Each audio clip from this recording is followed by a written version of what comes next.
Salut à tous, j'espère que vous allez bien. Aujourd'hui, une vidéo un peu différente que d'habitude. Donc on va pas parler de résine, mais de jardin.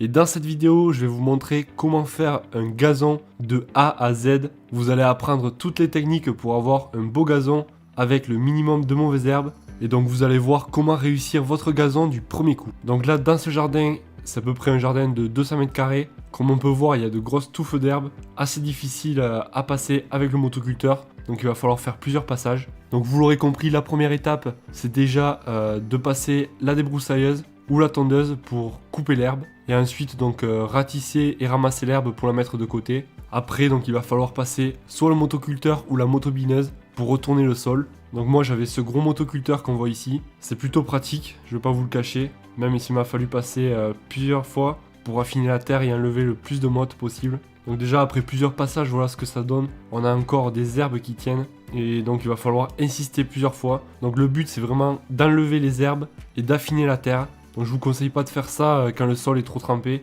car sinon ça va pas faire du beau travail. Là c'était plutôt sec. On est fin avril là dès que je tourne la vidéo. Donc voilà, j'insiste bien, je fais plusieurs passages pour enlever vraiment toute l'herbe. Voilà où ça en est là déjà, j'ai bien avancé. Pour semer un gazon, donc vous pouvez soit le faire à l'automne ou au printemps. Le meilleur moment je dirais que c'est à l'automne, parce que le gazon a le temps de bien s'enraciner à la fin de l'automne et au printemps. Et donc à l'automne ça permettra aussi d'avoir moins de mauvaises herbes qui vont germer en même temps de la levée du gazon. Ça permettra à l'automne aussi d'avoir les racines bien ancrées dans le sol. Et ça évitera que vous ayez à l'arroser pendant l'été. Tandis qu'au printemps, si après la levée de votre gazon, il ne pleut pas, vous serez obligé de l'arroser si vous souhaitez conserver votre gazon. Après au moins 5 à 6 passages, j'ai enfin réussi à déraciner quasiment l'intégralité des herbes qui étaient présentes. Du coup j'ai encore insisté un peu plus jusqu'à tout déraciner.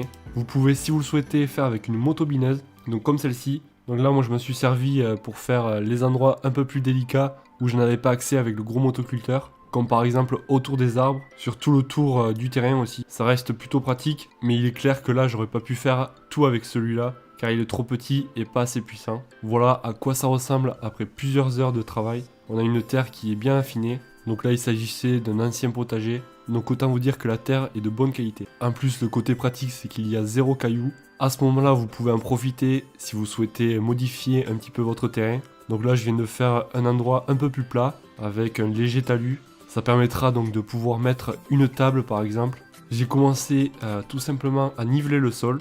Donc ça fait partie de la troisième étape. Alors soit vous pouvez faire avec un croc, donc comme ceci. Ça sera plutôt pratique si vous avez des cailloux et des grosses mottes de terre. Après je trouve qu'avec le croc, ça fait un travail un peu moins précis. Donc moi j'utilise un râteau tout simplement, qui je trouve est beaucoup mieux. Donc là je travaille à marche arrière et à chaque fois en fait je vais venir rassembler le plus gros des mottes d'herbe et des cailloux pour en faire des tas et ensuite l'évacuer. Pour ramasser les mottes d'herbe, le mieux je pense c'est avec une fourche, parce qu'avec une pelle en fait vous allez ramasser plus de terre que d'herbe et c'est pas ce qu'on recherche. Donc voilà, toujours en marche arrière, je viens niveler le terrain.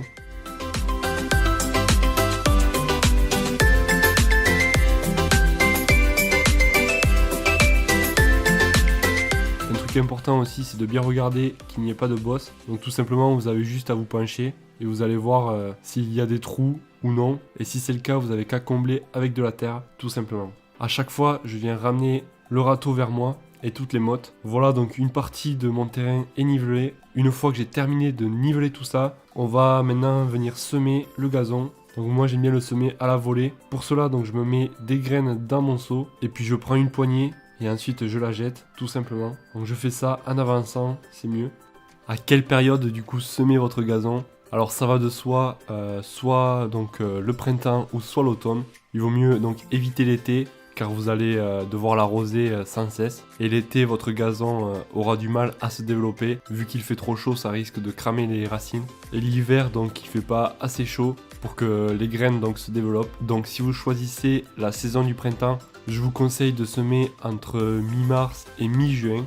Après si vous voulez le faire au printemps, vous risquez de devoir l'arroser ensuite, c'est-à-dire pendant la période de l'été. Alors si vous n'avez pas une grande surface ça va, ou sinon il vous faudra prévoir un arrosage automatique. La meilleure saison ça reste l'automne je dirais, c'est-à-dire début septembre jusqu'à mi-novembre. Et donc là, le gazon aura le temps de bien s'enraciner pendant l'automne, mais surtout pendant le printemps.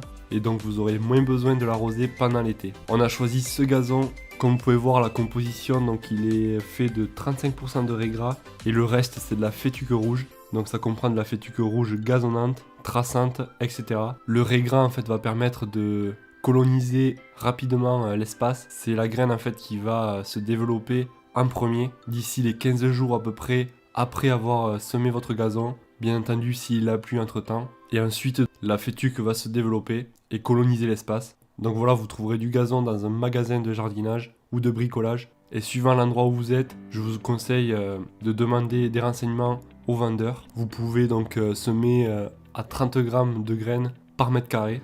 Et ensuite, une fois que je suis passé partout, on va venir enfouir les graines. J'utilise ce râteau à feuilles que je mets à l'envers, comme ceci. Et donc je vais passer partout pour enfouir les graines. L'enfouissage, donc ça permettra d'une part que les graines germent plus facilement, car la plupart seront dans la terre. Ça permettra aussi d'éviter que les oiseaux viennent manger vos graines. Ça évitera aussi que toutes vos graines partent si par exemple il se met à faire un orage ou une pluie trop forte. Et aussi ça permettra que les graines se dispatchent bien partout et que vous n'ayez pas de manque lors de la levée du gazon. On arrive à la 5e étape qui est le roulage du gazon. Ça va permettre de plaquer les graines et aussi de niveler encore plus votre gazon. Ça permettra aussi de tasser la terre. Après ça dépendra de votre rouleau suivant son poids. Là j'ai eu un petit souci de manche, donc mon manche a cédé. Bref, j'ai quand même trouvé une solution pour pouvoir finir.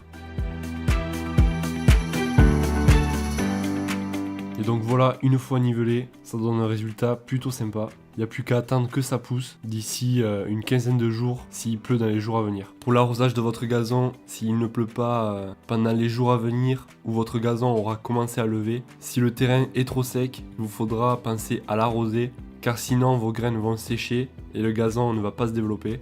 Donc en fait, tant que les graines n'ont pas germé, c'est pas la peine de l'arroser plus, mais c'est une fois que le gazon aura levé et que les graines auront germé qu'il faudra surveiller si votre gazon a besoin ou non d'eau. Et s'il a besoin d'eau, donc il vous faudra un petit peu l'arroser. Bon voilà, ça a été un plaisir de faire cette vidéo et de vous montrer les méthodes pour faire un beau gazon. Si vous souhaitez aller plus loin et que vous souhaitez aménager votre jardin chez vous et connaître donc les choses indispensables pour réussir à tous les coups votre aménagement chez vous, j'ai créé pour ça un guide gratuit. Vous avez juste à aller en description de la vidéo. La vidéo donc touche à sa fin. J'espère que vous aurez apprécié. N'hésitez pas à mettre un gros pouce bleu et à vous abonner. Moi je vous dis à la prochaine. Ciao.